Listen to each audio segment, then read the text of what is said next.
사명자를 세우시는 하나님, 이런 제목으로 말씀을 나누겠습니다. 먼저 영상을 보도록 하겠습니다. 저희 같은 경우에는 어린아이들 소리를 더 키워주세요.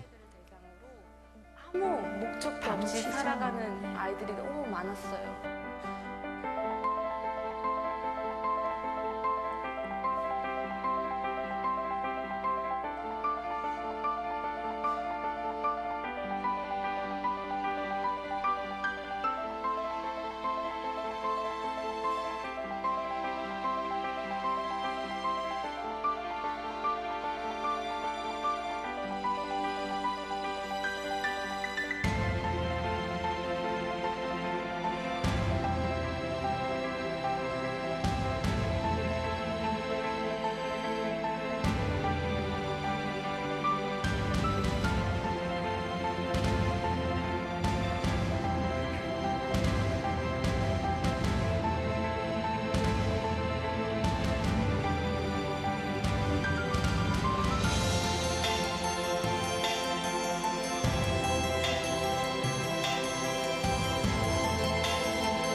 네, 메콩강 빈민촌의 물새 선생님이라는 책입니다.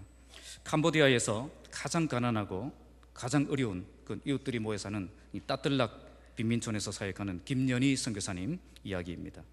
그녀는 대학 2학년 때 단기 선교로 이 땅을 처음 밟았습니다. 그때 힘든 가운데서도 하나님을 향해 나아가는 그 빈민촌 아이들을 만난 것입니다. 이 만남은 그녀에게 큰 도전을 주어서 이 캄보디아 땅을 가슴에 품게 되었습니다. 결국 그녀는 인생의 11조를 드리기로 하고 결단하고 1년을 이제 계획하고 단기 선교를 떠납니다. 그녀의 섬김으로 영양실조에 걸렸던 그 아이들이 이 볼에 살이 통통 이렇게 오르고 절망 가운데 이렇게 피어나는 그 희망을 보면서 도저히 그 땅을 떠날 수가 없었습니다. 결국 그녀는 그 땅에서 그녀의 가장 아름다운 20대의 삶을 모두 주님께 드리게 되었습니다. 선교지에 있는 동안 아토피에 폐결핵에 늑막염까지 몸이 만신창이가 되었고요. 심지어 망막박리라는 질병으로 점점 눈이 실명되어져 가는 그런 상태가 왔지만 그 땅을 떠날 수가 없었다는 겁니다. 아파서 누워있을 때에 그 아이들이 선생님을 위해서 그 고사리 같은 손으로 끓여주는 그 죽을 먹으며 다시 힘을 내고 일어났다고 합니다. 그리고 그 땅을 절대 떠나지 않겠다고 눈물로 결단했다고 합니다. 그녀의 별명이 물새 선생님입니다. 너무 많이 울어서 늘 물에 젖어 사는 물새 같다고 해서 그 땅 사람들이 붙여준 별명입니다. 하나님은 그녀에게 이 단기 선교를 통해서 그 땅 사람을 만나게 하셨고, 그 만남을 통해서 그 땅을 향한 비전을 품게 하셨고, 그 땅을 향한 그 아픔의 눈물을 흘리게 하셨던 것입니다. 이제 그들의 아픔은 그녀의 아픔이 되었고, 그들의 꿈은 그녀의 꿈이 되었고, 그들의 눈물이 그녀의 눈물이 된 것입니다. 오늘 읽은 우리가 느헤미야 1장은 하나님께서 느헤미야를 사명자의 자리로 세우시는 장면을 우리에게 보여줍니다. 하나님은 그를 사명자의 자리로 세우시기 위해서 만남을 허락하십니다. 하나님이라는 사람을 찾아와서 만나게 하시고, 그를 통해서 도전을 받고 비전을 품고 사명에 눈을 뜨게 하셨습니다. 그리고 그에게 눈물을 주셨습니다. 하나님의 눈물이 나의 눈물이 되게 하신 것입니다. 그리고 기도의 자리에 들어가게 하셨습니다. 기도의 자리에서 하나님을 만나고 나의 모습을 발견하고, 그리고 하나님의 계획과 하나님의 비전들을 보게 하셨던 것입니다. 그리고 그 하나님의 계획에 내가 헌신할 마음을 품게 하셨던 것입니다. 하나님께서 한 사람을 사명자로 세우시기 전에 하나님은 항상 만남을 주십니다. 눈물을 주십니다. 그리고 기도의 자리에 들어가게 하십니다. 오늘 이 말씀을 통해서도 우리에게도 이 사명을 일깨우는 만남이 회복되어지고 눈물이 회복되어지고 기도가 회복되는 시간이 되시기 바랍니다. 그래서 우리 모두가 내가 서 있는 그 자리에서 하나님을 위해 일어나는 복된 시간이 되시기를 주님의 이름으로 축복합니다. 자, 먼저 하나님은 만남을 통해서 느헤미야를 부르셨습니다. 1절에서 3절인데 1절을 함께 읽겠습니다. 시작. 하가랴의 아들 느헤미야의 말.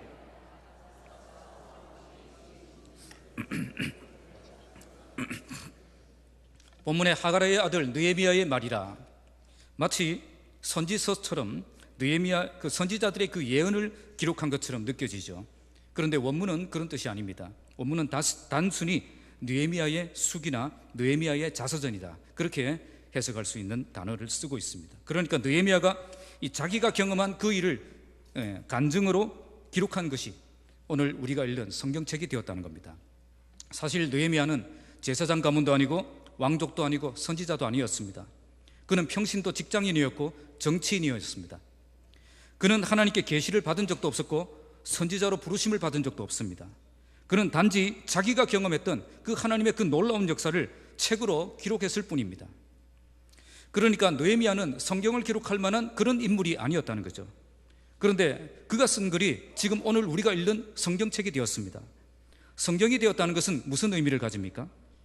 성경은 그리스도인의 삶의 기준이 되는 책입니다. 느헤미야가 경험한 그 하나님은 오늘 우리도 경험할 수 있음을 보여주신 것입니다.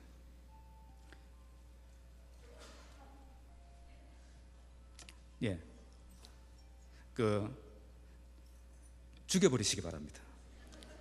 스마트폰은 죽여놔야 됩니다. 안 그러면 이게 다시 살아의 역사거든요. 그렇기 때문에 죽여버려야 됩니다. 아마 이 글을 쓰면서 느헤미야는 자기가 쓴 글이 성경이 될 것이라고는 꿈에도 생각하지 못했을 것입니다. 단지 이스라엘의 그 민족의 그 중요한 회복의 역사를 기록으로 남겨서 많은 후손들에게 이렇게 도전하고 싶어서 썼을 것입니다. 그런데 하나님은 그의 글이 오늘 우리가 읽는 성경책이 되게 하셨다는 겁니다. 왜 하나님은 그의 글을 오늘 우리가 읽는 성경책이 되게 하셨겠습니까? 바로 느헤미야가 경험한 그 하나님은 오늘 우리도 경험할 수 있다는 것을 보여주시기 위한 것입니다. 하나님은 우리가 느헤미야가 경험한 그 하나님을 경험하며 살기를 원하시고, 또한 느헤미야에게 행하셨던 그 일을 우리에게도 행하시기를 원하신다는 것을 성경을 통해 우리에게 보여주신 것입니다. 그래서 느헤미야를 읽을 때에 나와 상관없는 이야기를 읽는 것처럼 읽으면 안 됩니다. 느헤미야를 통해서 하나님이 나에게 어떤 말씀을 하시는가를 보아야 됩니다. 느헤미야가 경험한 그 하나님은 지금도 살아계셔서 나와 함께 하시는 살아계신 하나님이십니다. 오늘 이 말씀을 통해서 그 하나님을 만나는 시간이 되시기 바랍니다. 느헤미야란 이름의 뜻은 나훔이라는 이름에 여호와가 붙은 그런 말이 합성된 것입니다. 그래서 여호와가 위로하신다는 뜻입니다. 사실 이 이름은 당시 흔한 이름이었고 특별한 이름은 아니었습니다. 그러나 그는 특별하게 살았습니다. 정말 위로가 필요한 그 시대에 하나님의 위로가 되는 삶을 살았다는 것입니다. 본문에 느헤미야가 살았던 그 시대를 말씀합니다. 아닥사스다 왕 제20년, 이 말은 페르시아의 아닥사스다 왕 통치 20년째 되는 그 해를 말합니다. 기슬르월이라는 말은 본래 이스라엘 사람들이 썼던 그런 명칭이 아니라 바벨론 포로 시대 때부터 사용했던 명칭으로서 지금으로서 따지면 11월에서 12월 중순 사이에 해당되는 것입니다. 아닥사스다 왕 통치 20년은 BC 445년이 정도가 됩니다. 기슬르월이라는 말은 그때가 겨울이었다는 것입니다. 이때 느헤미야는 수상궁에 있었다고 말씀합니다. 수상궁은 페르시아 왕이 겨울에 지내며 통치하는 그런 왕궁이었습니다. 당시 페르시아는 4개의 왕궁이 있었는데 왕은 계절에 따라서 옮겨 다니며 통치를 했다고 합니다. 지금 느헤미야가 왜 여기 있을까요? 이스라엘 민족은 BC 586년에 나라가 바벨론에 의해서 멸망당하고 바벨론은 포로로 잡혀와서 70년을 지냈습니다. 약 70년이 지난 BC 516년에 이스라엘 백성들은 페르시아 왕 고레스에 의해서 본국으로 돌아가서 예루살렘 성전을 완공합니다. 이것이 1차 포로 기한입니다. 그리고 그 이후에 BC 458년에 에스라에 의해서 제2차 포로 기한이 이루어집니다. 이것이 에스라 7장부터 시작됩니다.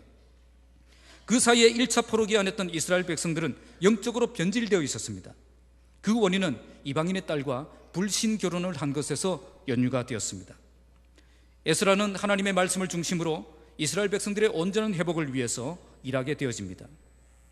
이런 내용이 에스라서에서 에스라서에 다 기록되어 있습니다. 그러면 느헤미야 시대는 어떤 시대입니까?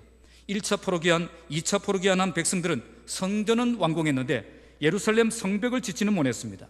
당시 팔레스틴 지역을 장악했던 사마리아 사람들의 결사적인 반대 때문에, 정치적인 힘까지 동원해서 방해했기 때문에 결국 예루살렘 성벽은 짓지 못했습니다. 사마리아 사람들은 이스라엘 민족이 예루살렘 성벽을 지으면 페르시아 왕을 반역할 것이라고 거짓 고발장을 보내었고, 당시 페르시아 왕이었던 아닥사스다 왕은 공사 중지 명령을 내립니다. 이렇게 되어서 공사는 완전히 중단되었고, 그나마 재건된 부분들도 대적들에 의해서 파괴되고 무너진 상태로 있게 되어진 것입니다.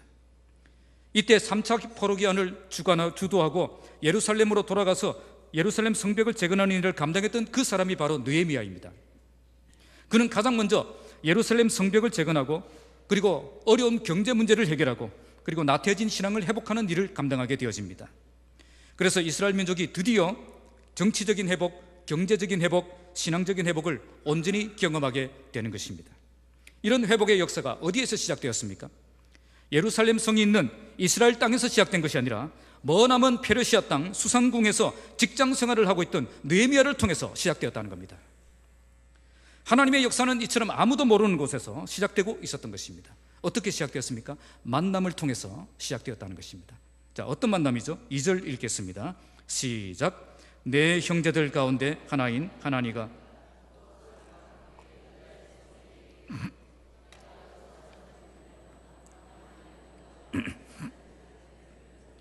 자, 페르시아 땅 수산궁에서 일상적인 평범한 직장 생활을 하고 있던 느헤미야에게 그의 인생을 바꾸는 만남이 시작되고 있습니다. 본문에 하나니라는 사람이 두어 사람과 함께 유다에서 여기까지 온 거죠. 하나니라는 말은 주는 은혜로우시다라는 뜻이고요, 요즘 우리나라에서 많이 짓는 주은이, 주은이라는 이름으로 보면 되겠습니다. 본문에 내 형제들 가운데 하나라는 말씀으로 보아서 하나니는 느헤미야의 친동생으로 여겨집니다. 그는 에스라가 주도하는 2차 포로기한 때 친형과 헤어져서 유다 지역으로 간 것입니다. 이때 느헤미야는 왕의 신임을 받고 있는 중년 직책을 갖고 있었기 때문에 왕의 허락이 떨어지지 않아서 함께 떠나지 못했던 것으로 추측되어집니다. 그런데 그 동생이 페르시아에 있는 느헤미야를 찾아온 것입니다. 유다에서 페르시아 땅까지, 수산궁까지는 거리가 약 1600km입니다. 당시 여행 거리로는 2달 걸리는 거리입니다. 이처럼 먼 길을 달려온 이유가 무엇이겠습니까? 느헤미야에게 예루살렘의 사정을 알리기 위해서 이렇게 먼 길을 달려온 것입니다.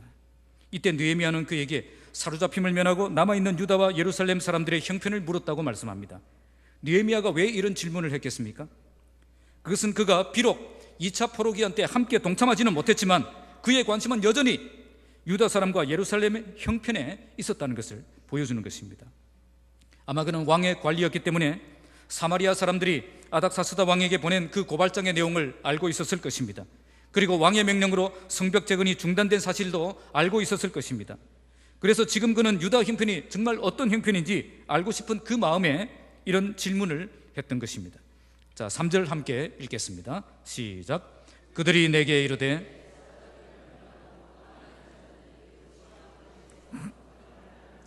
능력을 받으며 예루살렘 성은 허물어지고 성문들은 불탔다 하는지라. 그런데 그들이 가져온 소식은 좋은 소식이 아니었습니다. 여기에 사로잡힘을 면하고 남아있는 자들이라는 말은 포로기한 때 귀국한 그런 고국으로 돌아간 사람들을 말합니다. 그들이 어떻게 되었습니까? 그들이 거기에서 큰 환난을 당하고 능력을 받고 예루살렘 성은 허물어지고 성문들은 불에 탔다 하는 것입니다.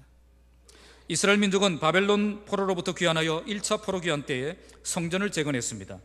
그리고 이어서 성벽을 재건하려고 했습니다. 이렇게 성전을 재건한 뒤에 성벽을 재건할 때에 이스라엘 민족은 안전한 나라가 되고, 그리고 국가로서의 기능을 회복하게 됩니다. 그리고 주변 사마리아의 그 영향권에서 완전히 벗어날 수가 있습니다. 그런데 사마리아 사람들이 그것을 결사적으로 반대했습니다. 예루살렘 성이 완공되면 이스라엘 민족이 안전한 나라가 되고 완전히 독립한 나라가 될 것이기 때문입니다. 그렇게 되면 지금까지 그 지역을 장악하고 있던 자기들이 더 이상 영향력을 행사하지 못할 것이기 때문에 끝까지 방해를 했던 것입니다. 그래서 그들은 페르시아 왕에게 이스라엘 사람들이 성벽을 재건하는 것을 왕에게 반역하기 위한 것이다라고 고발을 합니다. 그리고 아닥사스다 왕은 그 고발을 받아들여서 공사 중지 명령을 내렸습니다. 그래서 성벽 재건은 중단되고 그나마 지었던 부분들도 사마리아 사람들의 공격으로 다시 무너지고 성문들은 모두 불에 탔다는 것입니다. 당시 성벽과 성문은 적의 공격을 막아낼 수 있는 그런 최종 방어막 역할을 합니다. 그런데 그것이 무너졌다는 것은 이제 더 이상 이스라엘 백성들의 그 군사적인 방어막이 전혀 없다는 뜻입니다. 그래서 지금 이스라엘은 자기 스스로 자기 나라도 지킬 수 없는 그런 매우 열악한 환경에 있었다는 것을 보여주는 겁니다. 그래서 이스라엘 백성들은 주변 나라에 의해서 계속 공격을 당하고 큰 환난을 당하고 능욕을 당하고 있었던 것입니다. 느헤미야는 이 소식을 듣고 충격을 받았습니다. 그래서 그는 앉아서 울었고 수일 동안 슬퍼했고 하늘의 하나님께 금식하며 기도했던 것입니다. 상황이 안 좋을 것이다라고 예측은 했지만 이 정도일 줄은 몰랐다는 것입니다. 그런데 하나님께서는 이 소식을 통해 느헤미야가 사명의 눈을 뜨게 만드셨습니다. 사실 그는 예루살렘 성이 온전히 회복되기를 바랬지만 다른 사람을 통해서 그 일이 일어나기를 바랬습니다. 나는 그럴 만한 사정도 아니고 그럴 만한 조건도 안 된다고 생각했습니다. 그래서 관심은 가졌지만 나서지는 못하는 그런 어정쩡한 위치에 있었던 것입니다. 지금까지 두 번에 걸친 포로기한 때에 대부분의 유대인들은 예루살렘의 회복을 위해서 고국으로 떠났습니다. 아마 느헤미야도 여기에 동참하고 싶었을 것입니다. 그러나 그럴 수 없었습니다. 당시 페르시아 왕의 신임을 받아서 고위 관직을 가지고 있었기 때문에 왕의 허락 없이 쉽게 떠날 수 없었던 것입니다. 그런데 이제 그는 내가 왜 그때 떠날 수 없었는지, 내가 왜 지금 고위 관직에 있었는지, 내가 왜 지금 이 페르시아 땅에 있는지 심각하게 고민하게 된 것입니다. 이 모든 것은 바로 오늘의 이때를 위한 것이라는 그 사실을 깨닫게 되는 순간이 온 것입니다.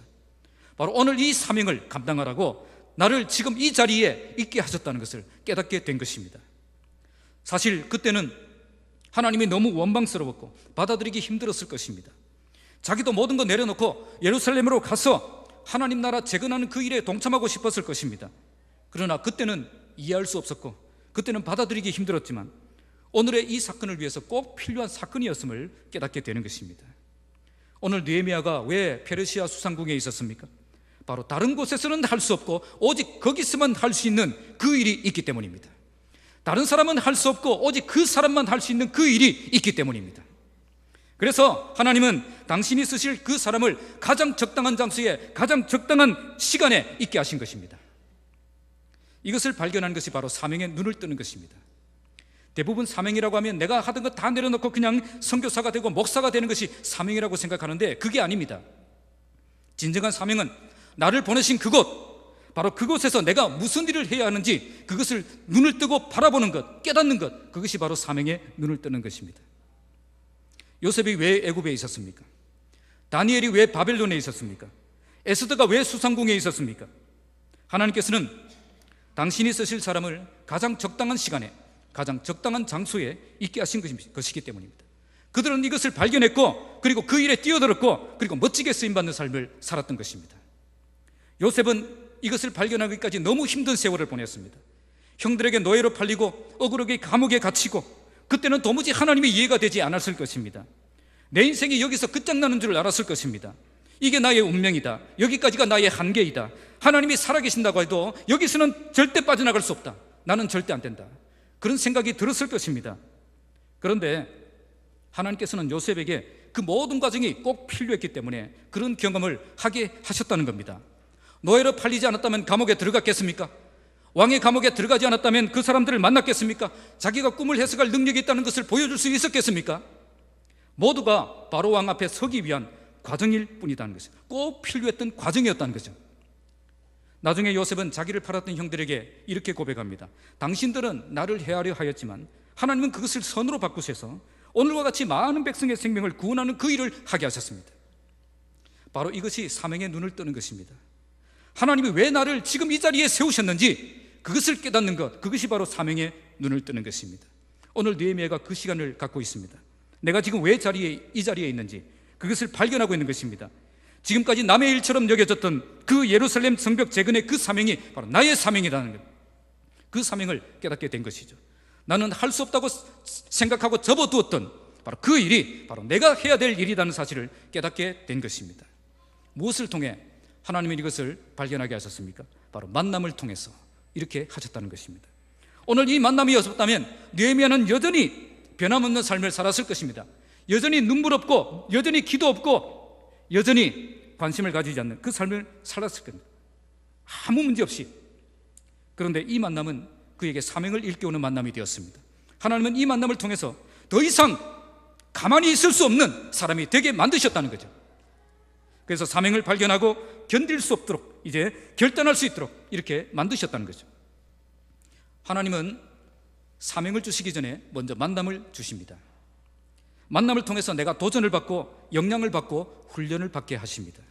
그래서 내가 달라지게 만들고, 내가 비전을 품게 만들고, 내가 사명에 눈을 뜨게 만드시는 겁니다. 이런 과정을 통해서 하나님이 쓰시는 사람으로 만들어 가시는 것입니다. 오늘 우리 교회가 이런 만남이 있는 교회가 되길 바랍니다. 세상 이야기나 하면서 그냥 끝나는 그런 만남이 아니라 정말 사명에 눈을 뜨게 만들고 비전을 품게 만드는 그런 만남이 되길 바랍니다. 특히 목장 모임이, 이런 모임이 있는 만남이 되시기 바랍니다. 그래서 우리 교회가 이 만남을 통해서 사명에 눈을 뜨고 하나님께 쓰임받는 삶으로 향해 나아가는 그런 교회 되기를 주님의 이름으로 축복합니다.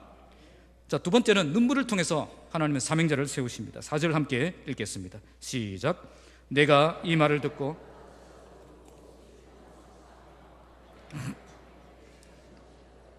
느헤미야는 이 말을 듣고 앉아서 울고 수일 동안 슬퍼하며 하늘의 하나님 앞에 금식하며 기도했다고 말씀합니다. 우리말 성경에는 그냥 쉽게 넘어갈 수 있게 번역했는데, 원문은 그가 듣자마자 가장 먼저 했던 반응은 땅에 주저앉는 것입니다. 주저앉았다는 거예요. 그는 이 말을 듣고 그 자리에 주저앉았다는 것입니다. 왜 주저앉았습니까? 사람들은 너무 충격적인 소식을 들으면, 가장 너무 아픈 소식을 들으면 그 자리에 주저앉게 되어 있습니다. 느헤미야가 그 말을 듣고 그 자리에서 주저앉았다 버렸다는 것은 그가 이 소식을 듣고 큰 충격을 받았고 정말 가슴이 아팠다는 것을 보여주는 겁니다. 그리고 그는 울었습니다. 왜 울었습니까? 예루살렘의 고통이 나의 고통이 되었고 예루살렘의 눈물이 나의 눈물이 되었기 때문입니다. 바로 이렇게 사명이 시작되는 겁니다. 하나님은 그 사람에게 사명을 주시기 전에 먼저 눈물을 주십니다. 하나님의 눈물을 흘리게 하신 뒤에 그에게 하나님의 사명을 감당하게 하시는 것입니다. 하나님이 쓰시는 사람은 모두 눈물의 사람이었습니다. 하나님의 아픔이 나의 아픔이 되고 하나님의 슬픔이 나의 슬픔이 되고 하나님의 눈물이 나의 눈물이 될 때에 그때 나의 사명이 시작되는 것입니다. 정말 그리스도의 심장을 가지고 하나님의 눈물을 흘릴 수 있는 그 사람이 하나님께 쓰임받을 수 있는 사람입니다. 그래서 정말 그 사람이 하나님의 사람인가를 알려면 정말 그 사람이 눈물이 있는가를 보아야 됩니다. 혹시 여러분이 교회에서 직분을 받아가지고 섬기고 있습니까? 가장 먼저 지금 나에게 눈물이 있는지를 보시기 바랍니다. 하나님은 우리가 사명에 뛰어들기 전에 먼저 눈물을 허락하십니다. 그런데 요즘 눈물 없이 하나님의 일을 하는 사람들이 많습니다. 특히 무너진 교회의 모습을 보며 눈물은 흘리지 않는데 비판은 잘하는 사람들이 있습니다. 목사가 무너지고 장로가 실수하고 교회가 깨어졌다, 그 소식을 들으면 서로 모여서 손가락질하며 비난은 잘하는데 눈물은 흘리지 않는 그런 사람들이 점점 많아지고 있어요. 정말 진실한 하나님의 종이라면 교회의 무너진 모습을 보면서 통쾌하게 생각하며 신나게 비판하는 그런 짓은 할 수 없다는 겁니다. 그런 사람이 주변에 있다면 그런 사람과 멀리 하십시오. 그 사람은 진실한 주의 종이 아닙니다. 정말 진실한 주의 종이라면 정말 그 문제 때문에 가슴 아파하고 그리고 눈물을 쏟아내고 그 자리에 엎드려 기도하게 되어 있어요. 지금 느헤미야가 왜 주저앉아서 눈물을 흘리고 있습니까? 바로 이 문제가 그들만의 문제가 아니었기 때문입니다. 바로 이 문제는 나의 문제로 생각했다는 거죠. 그들의 죄는 나의 죄이고 그들의 실패는 나의 실패고 그들의 눈물은 바로 나의 눈물이라는 거죠. 사실 느헤미야가 눈물을 흘릴 때 아무도 이 문제 때문에 눈물을 흘리지 않았습니다. 페르시아에 있던 유대인들도 눈물을 흘리지 않았고 심지어 본국에 있던 예루살렘 시민들도 눈물을 흘리지 않았습니다. 그들은 이 문제를 운명처럼 받아들였고 더 이상 우리가 할 수 있는 일은 없다라고 생각했습니다. 모든 사람이 안 된다고 포기하고 있을 그때에 한 사람이 관심을 가졌고 한 사람이 눈물을 쏟았고 한 사람이 기도를 시작했다는 겁니다. 바로 그때 하나님의 역사가 시작된 것입니다. 하나님은 아무도 울지 않을 때에 울었던 그 한 사람을 통해 하나님의 일을 시작하신 것입니다. 그래서 우리의 눈물이 우리의 사명입니다. 눈물을 흘리며 씨를 뿌리는 자가 기쁨으로 그 단을 가지고 돌아올 것입니다. 지금은 눈물이 메마른 시대입니다. 아니, 지금은 눈물을 비웃는 시대입니다. 눈물의 가치를 알지 못하고 눈물의 능력을 비웃는 그런 시대에 살고 있다는 거죠. 예전에는 교회에 눈물로 기도하는 분들이 많았습니다. 내 문제가 아니라 하나님의 교회를 문제를 놓고 눈물로 기도하는 분들이 많았다는 거죠. 교사들은 학생들을 위해서 눈물로 기도하고, 구역장들은 구역원들을 위해서 눈물로 기도하고, 교육자들은 성도들을 위해서 눈물로 기도하며 교회가 눈물로 가득한 눈물의 바다였다는 거죠. 그런데 지금은 눈물이 메말라가고 있습니다.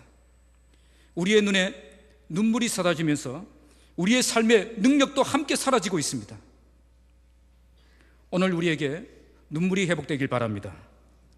하나님의 눈물을 대신 흘릴 수 있는 사람들이 되시기 바랍니다. 그때 우리가 십자가를 지고 주님의 뒤를 따라갈 힘이 생깁니다. 그때 정말 교회를 사랑하며 섬길 수 있는 그 마음이 생긴다는 거죠. 오늘 하나님은 한 사람에게 사명을 주시기 전에 먼저 눈물을 주십니다. 오늘 느헤미야가 이 사명을 회복하기 전에 먼저 눈물을 회복했습니다.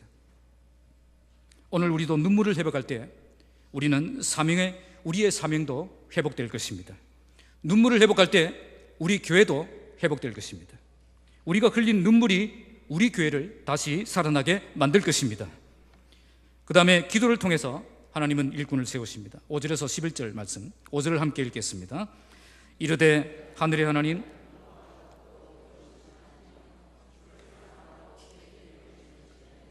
언약을 지키시며 긍휼을 베푸시는 주여 간구하나이다. 이제 느헤미야는 이 문제를 가슴에 품고 기도를 시작합니다. 그가 왜 기도를 시작하고 있죠? 바로 하나님께서 그를 기도의 자리로 들어가게 하셨기 때문입니다. 하나님은 사명을 주시기 전에 먼저 기도의 자리에 들어가게 하십니다. 기도의 자리에서 사명자가 만들어지기 때문입니다.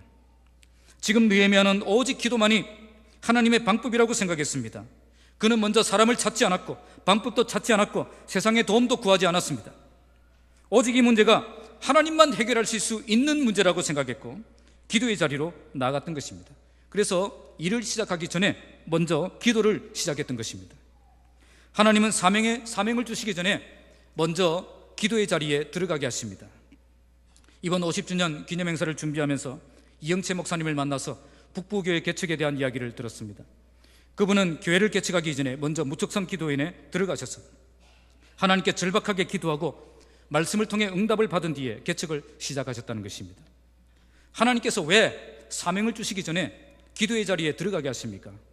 그 자리에서 하나님의 마음을 알게 되고 하나님의 뜻을 품게 되고 하나님의 일을 시작할 수 있는 그 용기를 얻을 수 있기 때문입니다. 그래서 기도의 자리에서 하나님을 만난 그 사람이 정말 하나님의 일을 할 수 있는 사람이 되는 것입니다. 그러면 느헤미야는 기도의 자리에서 어떤 하나님을 만났습니까? 그는 하나님을 하늘의 하나님, 여호와 크고 두려우신 하나님이라고 고백합니다. 하늘의 하나님, 이 말은 온 우주 만물을 창조하시고 다스리시는 하나님이라는 뜻입니다. 이 세상을 다스리시는 참된 신은 오직 하나님밖에 없다는 고백입니다. 하나님이라는 이름 뒤에 또 여호와라는 이름을 또 붙였습니다. 하나님과 여호와의 차이점은 어디에 있습니까? 성경에서 하나님이라고 말은 그 창조주 하나님을 의미합니다. 천지를 창조하신 그 하나님을, 전능하신 그 하나님을 고백할 때에 엘로힘, 하나님이라는 단어를 썼습니다. 여호와라는 이름은 언약적인 이름입니다. 우리를 자녀 삼아주시고 우리와 언약을 맺으시는 그 하나님을 표현할 때 여호와라는 이름을 사용했습니다. 그런데 그 하나님을 크고 두려우신 하나님이라고 고백합니다. 기도의 자리에서 정말 우리가 하나님을 만나면 우리는 절대 하나님을 쉽게 생각할 수 없다는 사실을 깨닫게 되는 것입니다. 그러나 정말 주를 사랑하고 주의 계명을 지키는 자에게는 언약을 지키시며 긍휼을 베풀어 주시는 분이십니다. 이처럼 하나님의 사람은 기도의 자리에서 하나님이 어떤 분이신지를 경험하게 됩니다. 그래서 정말 하나님을 아는 사람이 되고 하나님의 마음을 아는 사람이 되고 하나님을 신뢰하는 사람이 되어 사명을 하게 나아가게 되는 것입니다. 6절에서 7절까지 함께 읽겠습니다. 시작. 이제 종이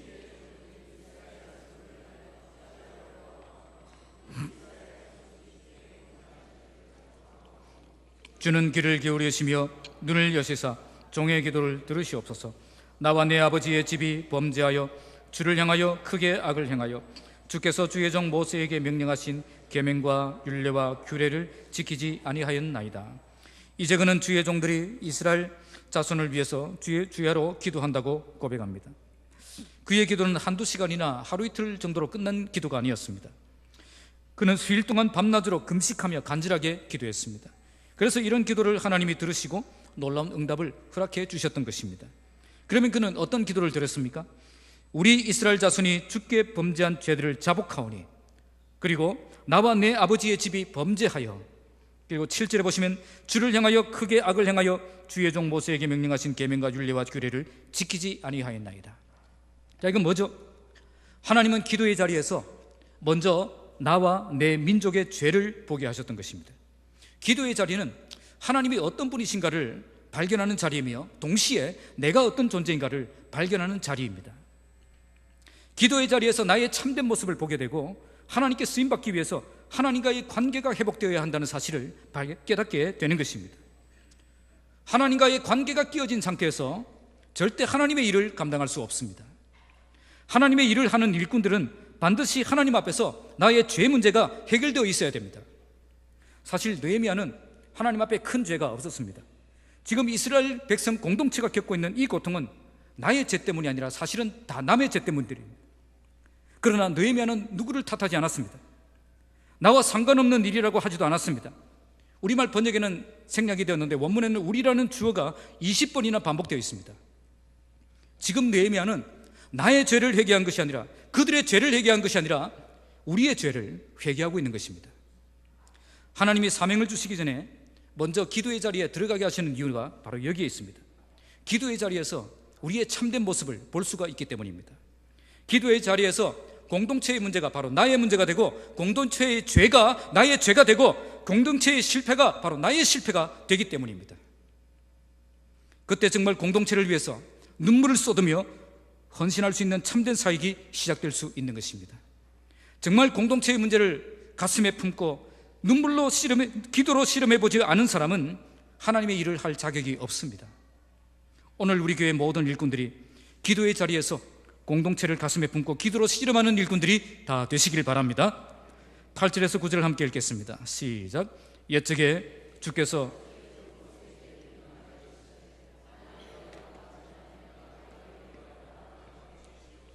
만일 내게로 돌아와 내 계명을 지켜 행하면 너희 쫓긴 자가 하늘 끝에 있을지라도 내가 거기서부터 그들을 모아 내 이름을 두리고 택한 곳에 돌아오게 하리라 하신 말씀을 이제 청하건대 기억하옵소서. 이제 느헤미야는 하나님이 하신 약속의 말씀을 붙잡고 기도합니다. 하나님이 어떤 약속을 하셨는가를 말씀을 통해 발견한 것입니다. 어떤 약속을 하셨습니까? 8절에 만일 너희가 범죄하면 하나님이 심판하시고, 9절에 만일 너희가 돌아오면 내가 너희를 회복시켜 주신다는 약속입니다. 지금 이스라엘 민족은 여러 나라 가운데 흩어져 있습니다. 왜 이렇게 되었습니까? 다른 이유가 없습니다. 그들의 죄 때문입니다. 그러면 지금 그들은 다시 하나님의 이름을 두리고 택한 곳 예루살렘으로 돌아올 수 있습니다. 어떻게 하면 됩니까? 하나님께 돌아가면 됩니다. 하나님께 돌아와 주의 계명을 지켜 행하는 사람이 되면 됩니다. 하나님께서 회복의 방법까지 이미 모세의 율법에 다 기록해 놓으셨다는 겁니다. 지금이라도 우리에게는 회복의 방법이 있다는 겁니다. 먼저는 하나님께로 돌아가야 되고, 다음은 계명을 지키는 것입니다. 먼저 회개하고 하나님의 관계를 회복한 뒤에 다음에 말씀에 순종하며 말씀의 열매를 맺는 삶을 살아야 한다는 것입니다. 여기서 참된 회개가 무엇인가를 우리에게 보여줍니다. 참된 회개는 입술만의 고백이 아니라 삶이 바뀌는 겁니다. 우리의 삶이 바뀔 때에 하나님은 우리의 회개를 인정하신다는 겁니다. 회개의 고백과 눈물은 있는데 회개의 삶이 없다면 우리의 회개는 하나님께 인정받을 수 없는 거짓된 회개입니다. 그러나 참된 회개와 참된 열매를 맺는 참된 하나님의 자녀들에게는 어디에서 무엇을 하고 있든지 하나님은 회복시켜 주신다는 겁니다. 아무리 무너져 있고 아무리 가능성 없는 곳에 있더라도, 아무리 멀리 있더라도 하나님은 다 예루살렘으로 돌아오게 하신다는 겁니다. 어떤 죄를 범했든지 상관없이 확실하게 회개하면 하나님의 사랑을 받을 수 있다는 겁니다. 바로 이것이 모세를 통해 하나님이 약속하신 언약의 말씀입니다. 느헤미야는 이제 그 언약을 기억해달라고 기도합니다. 이제 그 언약을 기억하시고 백성들을 용서하시고 진정한 회복을 이루어 주실 것을 간구하는 것입니다. 그리고 10절에서 11절에 지금 우리가 바로 하나님과 이런 언약을 맺은 언약 관계에 있는 언약 백성이라는 사실을 고백합니다. 자, 10절 함께 읽겠습니다. 시작. 이들은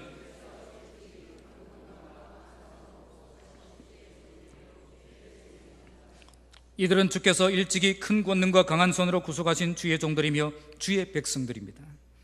우리가 누구입니까? 바로 하나님이 사랑하셔서 크신 능력으로 구원하신 그 하나님의 백성입니다. 왜 이런 고백을 하고 있습니까? 우리가 바로 누구든지 주께로 돌아오면 회복시켜 주시겠다고 약속하신 바로 그 백성이라는 거예요. 우리가 기도의 자리에 들어가면 나를 향한 하나님의 그 놀라운 사랑을 발견하게 됩니다. 하나님이 얼마나 나를 사랑하셨는가, 그리고 하나님이 얼마나 크신 은혜를 나에게 베풀어 주셨는가. 그래서 그때 큰 권능과 크신 능력으로 구속하신 그 하나님께서는 오늘도 나를 구원해 주실 수 있는 하나님이심을 소망하며 하나님께 나갈 수가 있는 것입니다. 자, 11절 함께 읽겠습니다. 시작. 주여 구하오니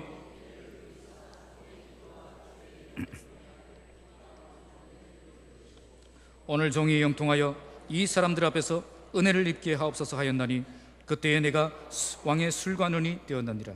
지금까지 용서와 회복을 위해 간구했던 느헤미야가 기도의 결론을 맺고 있습니다. 여기서 그는 종의 기도와 주의 이름을 경외하기를 기뻐하는 종들의 기도. 자, 종의 기도와 종들의 기도. 지금 그는 혼자 기도하고 있습니까? 함께 기도하고 있습니까? 분명히 그는 먼저 혼자 기도를 시작했습니다. 그런데 지금은요, 함께 기도하고 있습니다. 그의 기도를 통해서 많은 사람들이 이 기도에 동참했다는 겁니다. 그래서 함께 일어나 함께 기도하고 있다는 거죠. 이처럼 기도는 다른 영혼들을 깨우는 영향력이 있습니다. 내가 기도를 시작하면 나 혼자만의 기도로 끝나지 않습니다.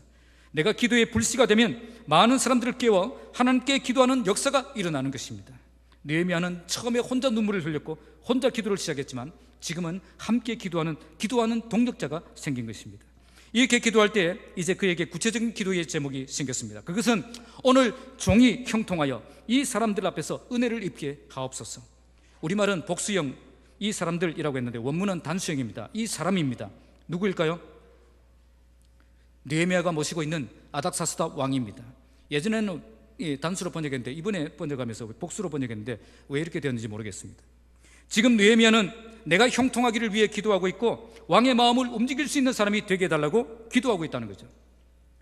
그때 느헤미야가 어떤 일을 하고 있었습니까? 그는 왕의 술관원이었습니다. 그는 지금 왕의 술관원이려 정치적인 그런 삶을 살고 있지만 새로운 비전이 그의 마음에 일어나고 있었던 것입니다. 그래서 내가 형통하기를 위해서 기도했고 또 나를 통해 왕의 마음이 움직일 수 있도록 기도했던 것입니다. 사실 예루살렘 성벽 재건을 중단시킨 사람이 바로 이 아닥사스다 왕입니다. 이제 성벽 재건을 시작하려면 누구의 마음이 움직여야 되죠? 이 왕의 마음이 움직여야 되는 겁니다. 전에 내린 명령을 취소하고 새로운 명령을 내려야 되는 거죠. 그 일을 누가 할 수 있습니까? 지금까지는 하나님이 할 수 있습니다, 하나님이 할 수 있습니다, 그렇게 기도했어요. 그런데 지금 그 일을 누가 할 수 있다는 거죠? 내가 해야 되는구나. 내가 해야 된다는 거죠. 왕의 술관원이 어떤 직책이죠? 왕의 음식이 안전한 음식인지 아닌지 점검하는 사람입니다. 그래서 왕이 가장 신임하는 사람이죠. 때로는 왕의 벗이 되어서 이렇게 왕의 통치에 가장 영향력을 미치는 그런 자리에 있었던 사람입니다. 그러니까 이제 이번에 초등학교에서 그런 그 문제가 나왔었어요. 왕의 옆에서 왕을 보좌하며 가장 왕을 옆에서 돕는 사람이 누구입니까? 라고 했더니 최순실 뭐 이렇게 정하는데 국무총리가 이제 답인데 초등학생이 최순실이라고 적었어요. 그러니까 뭐 최순실처럼 그렇게 나쁜 사람은 아니고, 자, 어쨌든 이렇게 왕의 통치에 가장 영향력을 미치는 가장 가까운 위치에 있었던 사람이라는 거죠. 그런데 그때와 지금은 다릅니다. 왕의 마음을 조금이라도 불편하게 하면 어떻게 되죠? 목이 달아날 수가 있습니다. 그래서 이전에 내린 왕의 명령을 취소해 주시고 그 요청을 하는 것은 굉장히 위험한 요청입니다.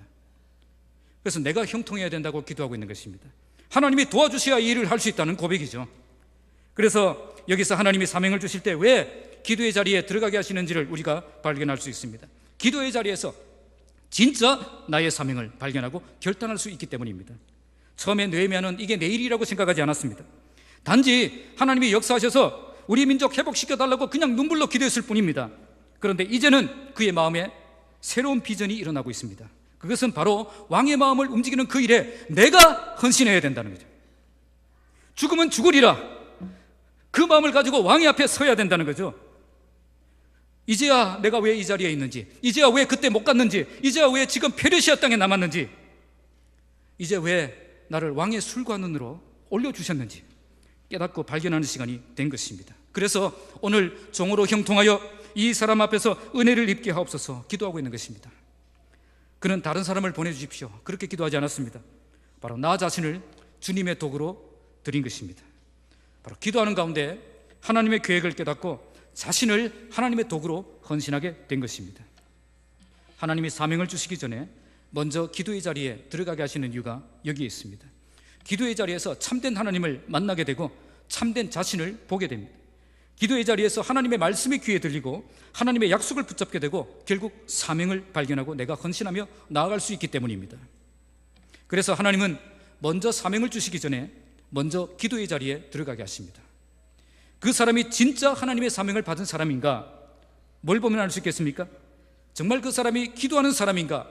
보면 알 수 있다는 겁니다. 하나님의 사람은 기도하는 자리에서 만들어집니다. 오늘 우리 교회 모든 일꾼들이 기도의 자리에 들어가서 하나님의 사람으로 만들어지는 일꾼들이 되시기 바랍니다. 기도의 자리에서 참된 하나님을 만나고 참된 자신을 보고 참된 말씀을 발견하고 참된 사명을 발견하여서 나의 삶을 주께 드려 헌신하는 그런 일꾼들이 되시기를 주님의 이름으로 축복합니다. 말씀을 맺겠습니다. 오늘 본문 느헤미야 1장 말씀은 예루살렘 성벽 재건을 위해서 하나님께서 느헤미야를 부르시고 세우시는 장면을 보여주십니다. 하나님은 먼저 느헤미야에게 만남을 통해 도전을 받고 비전을 품고 사명에 눈을 뜨게 하셨습니다. 그리고 그에게 눈물을 주셔서 하나님의 눈물이 나의 눈물이 되게 하셨습니다. 마지막으로 기도의 자리에 들어가게 하셔서 하나님을 만나고 나를 만나고 하나님 말씀을 만나고 나를 향한 하나님의 계획을 바라보게 하셨습니다. 오늘 느헤미야는 이렇게 만남을 통해 눈물을 통해 기도를 통해 하나님이 원하시는 사람이 되어서 하나님의 일에 헌신할 수 있는 사람이 되었습니다. 지금도 하나님은 만남을 통해 눈물을 통해 기도를 통해 하나님의 사람을 만들어 가십니다. 오늘 하나님이 우리를 쓰시기 원하신다면 오늘 우리에게도 만남을 주실 것입니다. 눈물을 주실 것입니다. 그리고 기도하게 하실 것입니다. 이걸 통해서 하나님의 계획과 비전을 발견하고 그 일에 온전히 헌신할 수 있는 사람이 되게 하시는 것입니다. 오늘 우리 교회가 사명을 일깨우는 복된 만남이 있는 그런 교회 되기를 바랍니다. 하나님의 눈물이 우리의 눈물이 되는 교회가 되길 바랍니다. 그 눈물 가지고 기도의 자리에 들어갈 때 하나님께서 우리를 만나주시고 계획을 알려주시고 우리를 붙잡고 사용하시는 그런 역사가 일어나는 그런 교회 되기를 주님의 이름으로 축복합니다. 기도하겠습니다. 하나님 아버지, 오늘